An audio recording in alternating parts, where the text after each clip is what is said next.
Hello and welcome back. I wanted to take an extra time to mute my extra microphone. And I do want to thank you for joining me tonight or this morning, whenever it is that you're watching, for the recap of sports for January 16th, 2024. What's kind of cool is that it was a quiet night in some sports and not so quiet in others. Weren't a lot of games on the docket, so we may end up with a quicker show than normal. If you're new to this kind of broadcast, basically, I'm just taking a few moments to just talk about what I saw in sports today. I, by no means, I'm not a former player or anything of that sort. I just someone that enjoys sports, and I've got the opportunity to post videos about what I talk about, and that's what I'm gonna do. Uh, so since we are in playoff season for the NFL, that's what we're going to start with today. Now, obviously there were no games today because the playoffs ended, or the first round of the playoffs ended yesterday. Uh, but in some news, kind of a little sad if I'm completely transparent. Um, Jason, Jason Kelsey, the Eagles center. It is said that after the game, he had announced to his teammates that he plans on retiring. Which, if it is true that report is true, and I'm not denying, I'm not saying it's not, but at this point, he's not made the announcement. It's been reported by some other announcers, so we'll take it with that. He's 36 years old. He's had a definite Hall of Fame career. If you might recognize the name because his brother does a podcast with him, and that's all I'm going to talk about. He played 13 seasons, all of them with the Eagles, obviously being part of the Super Bowl winning team back uh, when they beat the Patriots in Super Bowl, I think it was 42. And he was named to 7 Pro Bowls, but uh, bigger than that, he's been a prime example of a class athlete off the field with the time that he spends giving of his time and of his financial support to different charities and stuff. So if it is true that he retires, congratulations on a wonderful career. Sorry that it ended the way that it did, but definitely congratulations on that Hall of Fame career. Uh, Reports came out today also that Mike Tomlin, the coach of the Pittsburgh Steelers, did say he plans on coaching for this coming NFL season.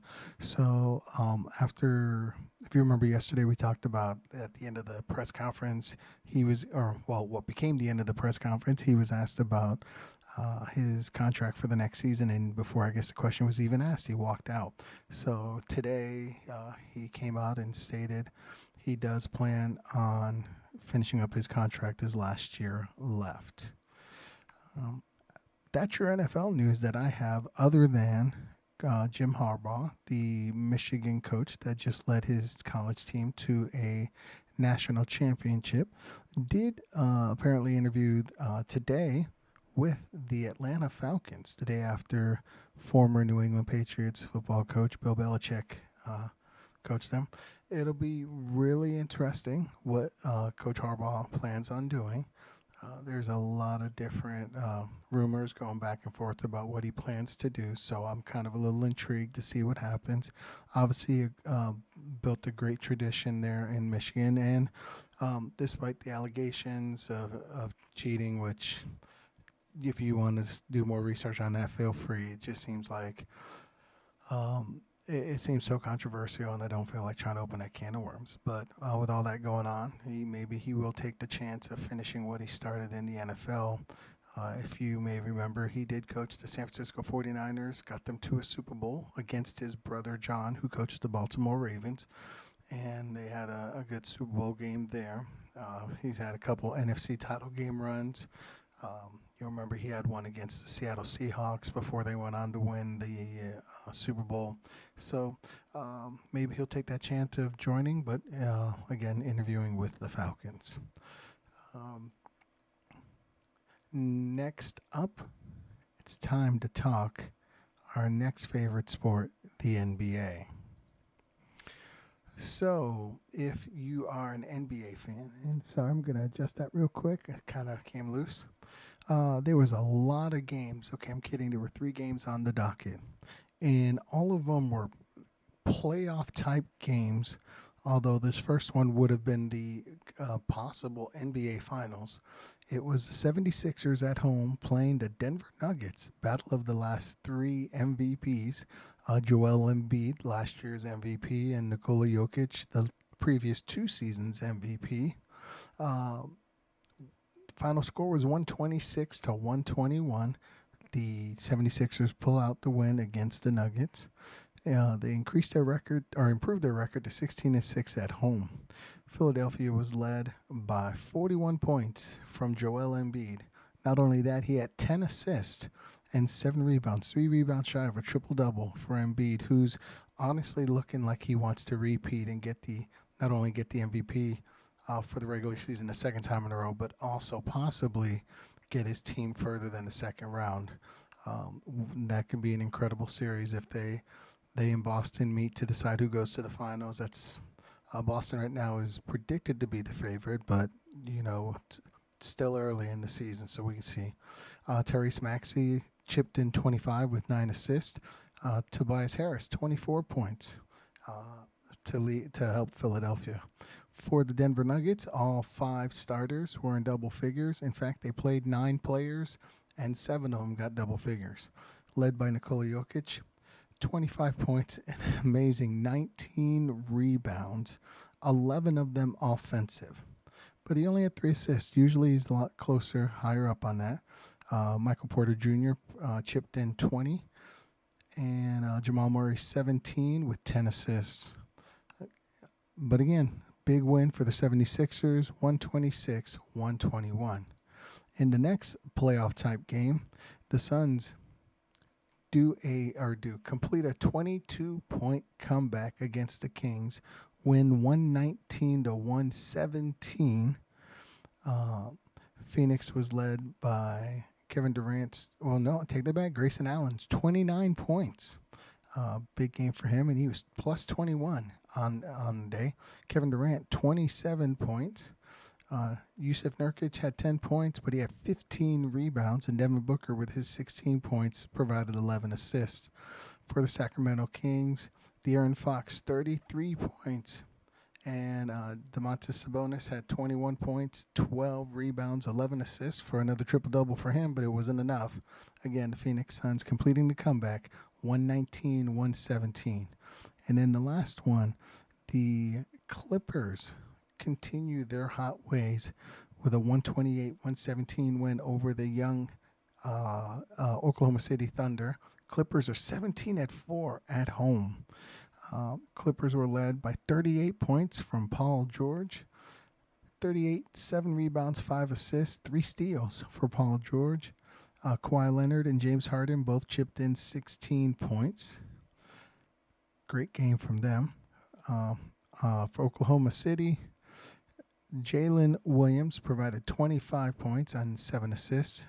Shai Gilgeous-Alexander and Lou Dort both chipped in 19. Again, not enough, as the Clippers pull off the win at home, 128-117. Believe it or not, that was all your NBA games. All right. Next up, let's talk just a little bit of hockey. There were 8 games on the docket. We'll go real quick through them all. The Colorado Avalanche with a 7-4 win over the Ottawa Senators. Washington Capitals win at home against the Anaheim Ducks 2-0. The Winnipeg Jets, we talked yesterday, they were a top point team in the league. They won 4-2 at home against the Islanders. The Calgary Flames win 3-2 against the Coyotes in overtime. The Rangers defeat the Seattle Kraken 5-2 in New York. The Dallas Stars win at home 5-1 against the Kings. Chicago Blackhawks win in a shootout 2-1 against the San Jose Sharks. And the Oilers defeat the Maple Leafs at home 4-2. A couple college sports we just want to point out real quick. Women's college basketball. If you're not paying attention, there's this amazing player, former player of the year, Caitlin Clark, just passed Brittany Griner for fourth place on the all-time NCAA women's scoring list. Iowa is also the number 2 team in the nation. They won again, winning against Wisconsin 96-50. Iowa 18-1 and in second place in the top 25, just behind South Carolina. Now I say just behind, but South Carolina in their voting received all 36 first place votes and are the last remaining undefeated team. For my favorite UConn Husky team, they are ranked 9th. They got back up into the top 10 with a 14-3 record. However, the one bad news for them, this was a couple days ago, but senior Aubrey Griffin out for the season with a torn ACL. The Huskies have been hit hard with injuries. They have been the last few years. You might remember Paige Beckers got hurt a couple years ago. Now Ozzie Fudd, Ayanna Patterson, Jana El Alfie, all three of them out for the season. And they have a junior guard, Carolyn Ducharme, that is out indefinitely. However, they're still cranking out wins, again 14-3 and ranked number 9. On the men's side, the only thing I wanted to point out, UConn men were number 1 right now the number 1 team in the nation. If you remember, they are the defending national champions, having an incredible run last year, and even despite of having even a couple injuries on their own, and of course people that graduated and went pro, still an incredible job by Dan Hurley, having the Huskies there up in first place. Number 2 Purdue did win their game today against Indiana 87-66, and number 3 Kansas won their game 90-66. Those are your scores. Not a bunch of highlights, obviously. Again, right now as I'm starting off, I'm not going to be trying to do any kind of big show highlights and stuff like that. But here in the next day or two, we will discuss the playoffs coming up. And honestly, I will try my best to give you predictions on what I think will happen with the playoff games.